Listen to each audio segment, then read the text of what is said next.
Hello everybody, welcome back to the TEW Save here on the channel. This is episode 44, I believe. This is the September 1st, 2025 episode of Monday Night Raw, and I got no notes today. Usually I do these episodes, I got like separate notes where I'm like kind of reading the script. I have no headcanon for the matches. Obviously I do, I'll tell you, but I'll be going in Raw, kind of, into Monday Night Raw. And hopefully it'll still be a good show. I think we got a great card for you tonight. Leave a like if you do enjoy. Subscribe to the channel if you've been enjoying this. And in the comments, let me know if you want to see any feuds in the future. Give me some feedback. But let's get into the show. We're going to have CM Punk opening the show. And he talks about how both him, AJ Lee, defeated Seth Rollins and Becky Lynch at Clash in Paris. So he's calling Seth out. He's demanding that he gets a title shot next week. And yeah, that's how we open the show. CM Punk gets us a 95 with that promo. Storyline gains heat. He does great without a script. He's got a hot catchphrase. Beautiful. All right. Crowd's hot. They're rising. And I believe our first match of the night should be Asuka versus Rhea Ripley. Let's see if I'm right. There we go. Beautiful. So, obviously, storyline. Asuka is mad at Rhea for taking Io Sky from her. But Dakota Kai returned at the last episode of Raw to help Asuka see the light in a way and not team with Naomi. And they lost that match, but she's still got beef with Rhea Ripley. So I put them in a match here. And Rhea got the victory in 15 minutes by submission, and a 79 is what that match gets us, which I'm thrilled with. 79, awesome. 72 for Asuka, 78 for Rhea, a 75 for the wrestling, and a 68 for the crowd.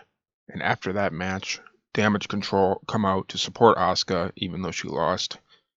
Rhea pulls her up, offers her a handshake, and Asuka accepts and shakes Rhea's hand. And Asuka will be turning face, and that turn is a complete success, which is great. Asuka now a face with the rest of Damage Control. And yeah, this segment gets us a 73. Asuka shaking Rhea's hand, and Rhea came across well. I'm happy with that. Very good segment. As we go to a match oh no, I was wrong. I put this here. Sheamus is backstage with Byron Saxton, and he's talking about his loss to Rusev at Clash in Paris. He won't let that hold him down. He needs to make sure he bounces back better than ever, and he'll make sure that he gets a victory. He doesn't know who he's going to face next week, but he'll face someone next week, and he promises to win and get some momentum back on his side. For 65, just a short Sheamus interview, kind of going over, explaining the loss to Byron Saxton here backstage. Now we go to a match between the Bella Twins and the Judgment Day for the women's tag team titles.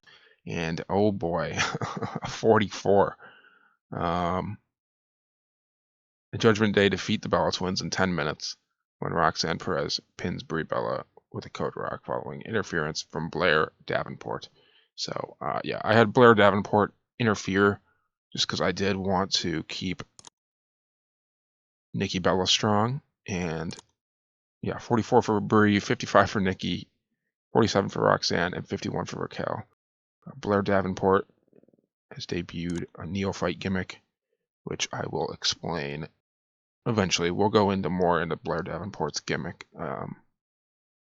in future episodes of Monday Night Raw. But it's very good, so I'm glad. Small boost to charisma during matches and angles. May receive a bonus when booked to look dominant. And yeah. Happy with that. Not happy with the 44, though. Judgment Day, obviously, don't work well as a team. Their timing is all over the place. And Roxanne was off her game. Oof, yeah, this was rough. So, Brie Bella forgot the script, too. Oh, this was a mess of a match. Oh, my goodness. Yeah, the tag chemistry, Brie Bella forgetting the script, and then I kept Nikki Bella strong. Otherwise, this would have got probably low 50s, which would have been a 44. Man, that's rough. Okay, next segment. In the Judgment Day clubhouse, everyone's trying to cheer up Finn and JD after they lost the tag team titles to new Catch Republic Pete Dunne and Tyler Bate. And Finn, he's disappointed, but he knows that he can get some gold back for the Judgment Day anytime he needs to. Liv, brings up a good point. At least Dom still has some gold for the clubhouse. And, Raquel and Roxanne, they just kept theirs in a match. And then Rusev barges into the clubhouse. Everyone's worried. They're like, please don't attack us. But he doesn't attack anyone. He looks at Dom and tells him that he's got next for that Intercontinental Championship. And Finn speaks up for Dom and says that, you know what, Rusev, Dom will defend that title against you next week. I can't do an Irish accent that well, but 62 for that segment.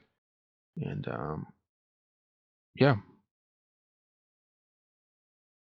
The crowd is white hot after that, which I'm happy with. As we go to another match, oh no, in a terrible match, Alpha Academy defeat American Made in 8 minutes when Natalya submits Ivy Nile. And I made this a storytelling match because I didn't really have a lot for the Alpha Academy American Made story. 48 for Natty, 43 for Akira Tozawa, 39 for Ivy Nile, 55 for Julius Creed. Akira, Tozawa, and Natalya don't work well as a team. Yeah, that's fair. 54 for this match is still good, though. I'm happy with a 54 for sure. Tag chemistry hurt it a little bit, but I can't be too upset with. I thought a 54 is probably fair for this match. Nobody really wants to see that. That's why I made it 8 minutes. I probably could have made it shorter, but oh well. We go backstage where AJ Lee is hyping up Bayley. She's got a title match against Becky Lynch for the Women's Intercontinental Championship. And this gets us a 70. The crowd's very hot. They like AJ Lee. They like Bayley. And yeah, after that, Gunther was talking to TJ Perkins last week, and he is facing him this week for a 81. No way. Gunther with an 80 in-ring performance. TJ Perkins with a 56. And 68 for the wrestling. 52 for the crowd. It's got an 81. Yeah, just like inconsistency declining. 81 is for Gunther and TJ Perkins. Oh my god. I did not expect this match to do that well. Oh my god. I'll take it. I love it. Gunther. I love you. Gunther. Oh, my hero, my savior. TJ Perkins. Great performance selling as well. 81. Wow. I'm blown away by this match. Naomi comes out. She cuts a promo talking about how she defended her title against Stephanie Vauquer. And any other woman that wants to cross her needs to proceed with caution. And that brings her to Ronda Rousey. If they're both still champs by Crown Jewel, Ronda will learn not to mess with her. She'll have to proceed with caution. So, yes, I will be doing the Crown Jewel Championship, kind of. I'm not going to create an actual Crown Jewel Championship. But I'm going to have champ versus champ at Crown Jewel. So we're going to have Naomi versus Ronda Rousey if they're still champs. And then Cody versus Seth if they're still champs. Whoever the main champs are will face each other. And Naomi gets a 70. So a very good promo. I'm very happy with that. 70 is great for Naomi. After that, El Grande Americano faces Penta. And El Grande Americano gets the victory by submission after blatantly cheating. You know what he does. He puts the metal plate in his mask. And I told him to steal the show. They get a 64, which I'm fine with. We also had Karrion Kross distract Penta. And this is kind of the Dragon Lee, Karrion Kross, El Grande storyline, LWO storyline that I've been working on a little bit. And the crowd's buzzing after that match. They loved it, which I'm thrilled with. 64, El Grande cheats to get the victory over Penta. And I did keep Penta strong. So probably could have gotten high 60s, which would have been great, but I don't want Penta to lose a lot of pop from losing to El Grande Americano. And after such a blatant cheating, and it makes sense. Backstage, AJ Styles talks about how great it felt to help Sami Zayn in Paris and just experience that French crowd again singing the phenomenal song. But Jinder Mahal interrupts and says, he wants to know how it feels to win in front of a rowdy WWE crowd again, too. So he's challenging AJ to a match next week for a 67. So just a little backstage interview, setting up a match for next week.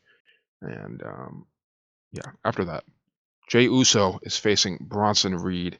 Obviously, the Bronze have been attacking Jey Uso, and Braun Strowman was defending him. Obviously, they had a match together, and this match gets a 77. Jey Uso defeating Bronson Reed in 14 minutes after Bronson Reed is disqualified by Braun Breaker running in and attacking Jey Uso. The typical WWE Monday Night Raw finish to a match with the Vision. Jey with a 71 in-ring performance, 64 for Bronson Reed. They have great chemistry, and it showed in their performances. That's what I love to see. And 77 is great for this match. I knew it would do pretty well, but a 77, I mean, after that Gunther TJ Perkins match, and now this match, I'm kind of cooking tonight, even though I did book that women's tag title defense. I got a 44. You win some, you lose some. I still can't believe that. Backstage, Kofi is asking Grayson Waller what the surprise is. Obviously, last week on the Grayson Waller effect, Grayson said that he had a surprise for the New Day for this episode of Monday Night Raw. So Grayson Waller tells Kofi Kingston to just go out to the ring. Find out for yourself, Kofi. And he finds out, after this gets a 66, that Big E has returned to being an active in-ring wrestler. And we get Kofi versus Big E. And Big E defeats Kofi in 12 minutes with a big ending for a 71. And 57 for Kofi, 68 for Big E. And 62 for the wrestling, 61 for the crowd, 71 for the match. Big E is back. Yep. And I'm super excited to actually book the New Day as heels with the Big E turn actually meaning something. I'm super excited. Hopefully I don't butcher it like the real WWE did, but we'll see. Hopefully I do a good job. I'm excited to get started with this storyline. Seth Rollins comes out to the ring, answers CM Punk from earlier in the show. He knows that he lost in Paris, and that's unacceptable. However, he doesn't want to live in the past. CM Punk beat him last week. That's way in the past. Jey Uso just beat a member of the Vision this week. So, therefore, next week he's decided CM Punk, he can wait. And he'll defend his title against Jey Uso next week. So, Seth Rollins coming out telling CM Punk to wait. And he decides he'll defend against Jey Uso next week. And this gets a 91. The people love Seth Rollins. And the storyline gains heat again, which is great. And after that, we have a main event match where Becky Lynch defeats Bayley in 19 minutes by submission with a disarmor. And Becky makes her fourth defense of the Women's Intercontinental title for an 80. I knew this would do pretty well, so I made this the main event. And women main eventing is something WWE maybe needs to do more of. 62 for Bayley, 79 for Becky Lynch, 70 for the wrestling, 71 for the crowd, 80 for the whole match. Can't complain with an 80 main event match for a Monday Night Raw. No major penalties, just for Bayley being a face, I guess. And let me know what you thought of this style of an episode. Usually, wow, the show gets an 84. Awesome. I'm really, really happy with that. Increases our pop in 34 regions. So, here's a little recap of what we went over today. Let me know what you guys thought of this episode. If you like me, just doing it raw, doing raw. Or if you kind of like the episodes where I have notes and I'm kind of reading out what I think the match is like. Just to recap, we had the Judgment Day defend their women's tag titles today. Rhea defeated Asuka, and Gunther and TJ Perkins put on an 81 match for some reason, which is still amazing. Jey Uso defeats Bronson Reed, which earns him a title shot at Seth Rollins. Big E is back, and Becky Lynch beats Bayley. And that's the show. I hope you guys enjoyed. I'll see you guys for NXT.